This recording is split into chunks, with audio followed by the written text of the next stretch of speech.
Revenge films. I'm Hannah.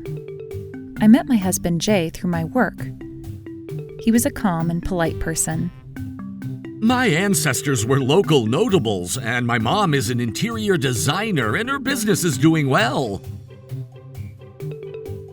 He was proud of his mother, and I thought that was a good thing. After we got married, we moved close to his mother's house, which was quite far from my parents' house.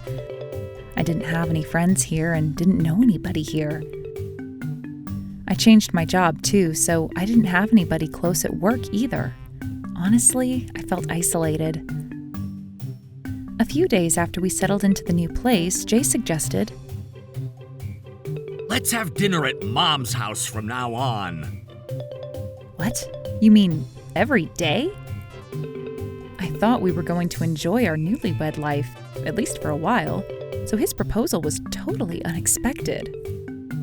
I don't mind helping out my mother-in-law when she gets older or needs help with something, but she's still well and runs a business. She said she wanted to have dinner with you. I guess she's lonely after my dad passed. I was lonely too, so I agreed. That's fine. To be honest, I was worried that my mother-in-law, Larissa, would bully me. But she runs a business and has a lot of clients. She's from a good family, so she must be a good person. And since we live close, I had to try and get along with her. She invited me for dinner, and how can I say no to that? And the day came. Dinner at the in-laws for the first time. She told us to come over at around 3 p.m. Isn't it a little early for dinner? Maybe she wants to teach me cooking or something.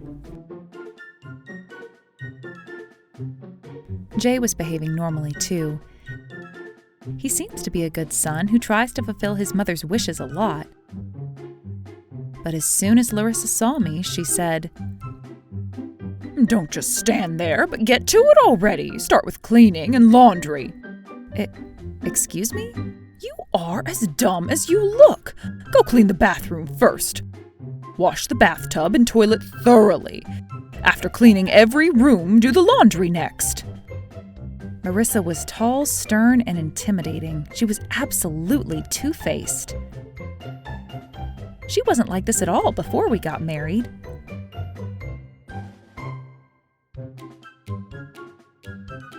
I did the cleaning and laundry as she told me. I said to myself, it's okay, at least we're not living together. When I finished cleaning, she sighed heavily. "Oh no, do I have to tell you everything? First, serve me some tea before getting to work. I'm tired after meeting with clients." I'm tired too with a new job. And she's making me do the housework in her house. Isn't it her job to serve tea to a guest? Of course, I didn't say it out loud. It's my first week of marriage. I didn't want to make waves. "Yes, Mother, I'll be careful." I said that instead and made tea for her. Of course, she said I didn't know how to make tea. I was exhausted before dinner. She sighed so many times. I hoped I wouldn't hear it in my dreams. "Do I have to teach you from A to Z? Why can't you think of anything? You're not my child or student, and I'm not your teacher." I'm sorry. "You're not trying hard at all. You're not doing anything right. Are you always like this? Don't you have the slightest respect for your husband or his family?" She went on and on for half an hour without a single thank you. When she was tired of yelling, she asked me a question. "By the way, are you still not..." Did I miss something? "A baby! You're not pregnant yet, are you? Try to get pregnant as soon as possible." Why? We've just got married and we want to have children in a few years. Also, I just got a new job and I'm trying to get used to this new lifestyle. Once you're married, becoming a mother should be your first priority. I can teach you how to do housework, but if you don't have a child, you don't count as a wife. Even if you're married legally, I wouldn't consider you as my son's wife. But we talked about it and decided together about family planning. Jay, is that true? She asked Jay, who was watching TV all this time, as if it had nothing to do with him. He answered with his usual smile. Did I say that? Anyway, what you said is right, Mom. So I said to him loudly, "Yes, you did. We've talked about it many times and decided to wait at least a year before having kids."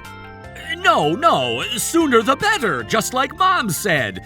It's only common sense. We can still enjoy the honeymoon period with a child. Besides, you never know when you get used to your new job. This was completely different from what he'd just said a few weeks ago. I thought he was kind, but maybe he's just weak-minded. He didn't defend me at all in front of his mother. The food was delivered from a French restaurant that Larissa had ordered earlier. Mom, did you order from that famous French restaurant? Jay was happy to see the food, and they started eating. While the two were happily eating, I raised a question fearfully. "Can I ask you something?" What is it? We're enjoying our food. It looks like the order for 2 people. Of course, I ordered for 2. Why did you... I told you I don't consider you as my son's wife until you have a child. She invited me to dinner, but didn't serve the food to me. I hoped this time was the exception, but it wasn't. It happened many times. When she ordered in, there was none for me. When she cooked, there was no main dish for me other than only half a cup of rice or a piece of bread.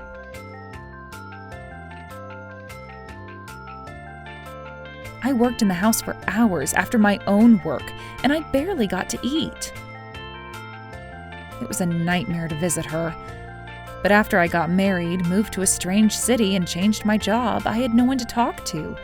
And I hated to worry my aging parents. This is because I didn't get pregnant.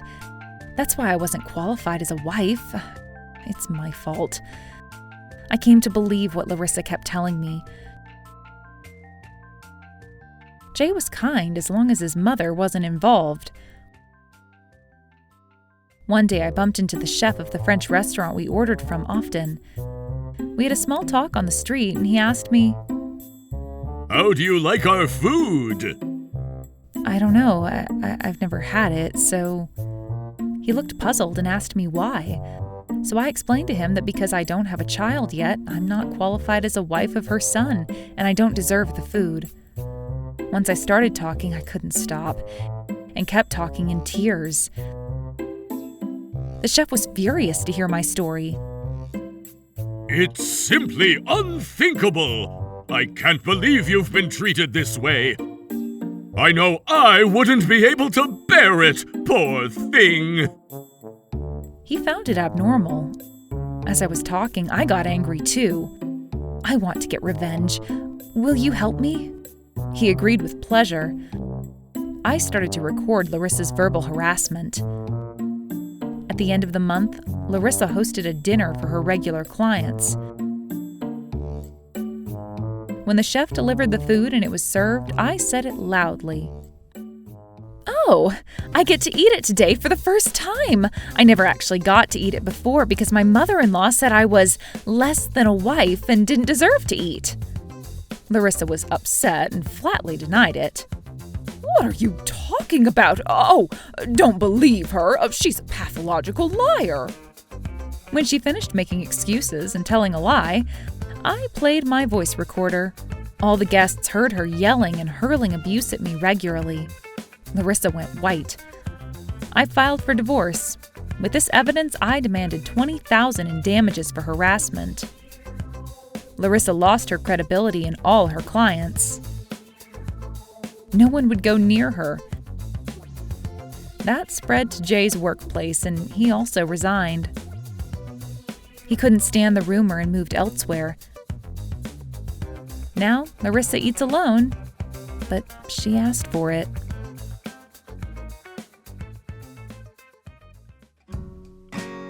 How was today's video? If you enjoyed it, please subscribe, like, and leave a comment. Stay tuned for more.